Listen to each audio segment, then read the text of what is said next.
Somalia's transitional government says it's making some progress in stabilizing the security situation, but a lot more needs to be done in the fight against al-Shabab. VOA's Paul Ndiho has more.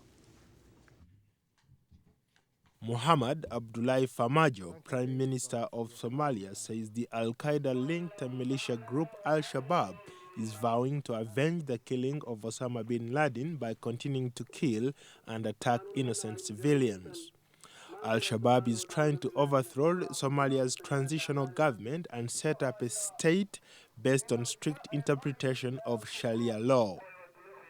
The Somali-American Prime Minister says his government and the African Union troops have boosted security around the capital Mogadishu and are now expanding to other areas under their control. Making some progress, and a lot of things needs to be done. In the short period we are in office, we have improved the security condition. We increased the revenue that enable us to pay salaries for all civil servants and the military.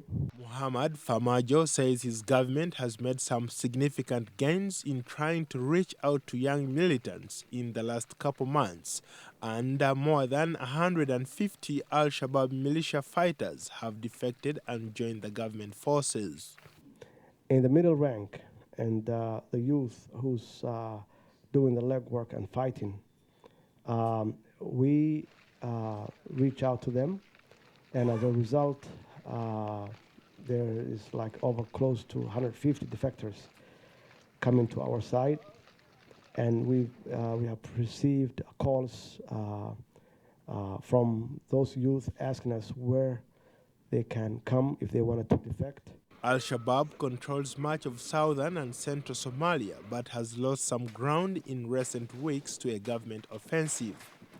Last week, officials in Somalia's Puntland region said at least 26 people were killed in fighting between government soldiers and Islamist insurgents. Basto Ahmed, a US-based Somali community leader, observes that the transitional government is making progress in the fight against al-Shabaab. This is the first government who has really some sort of success on the ground against the Shabab and against this terrorist group that are in Somalia.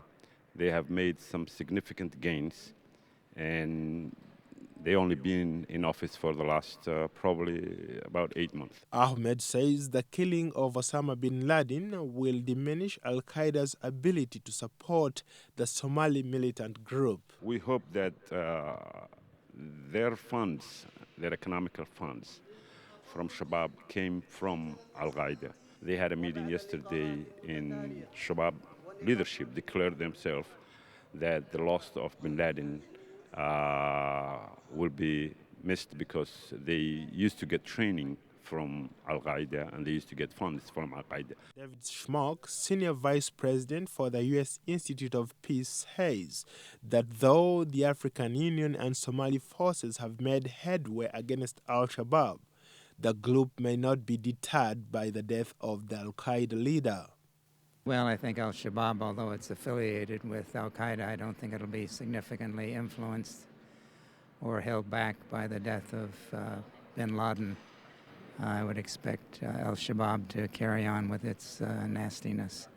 Critics are urging Somalia's transitional federal government to engage young militias in a dialogue aimed at integrating them into government forces, and where possible rehabilitate militants who have caused so much suffering in Somalia. Paul Ndiho, VOA News.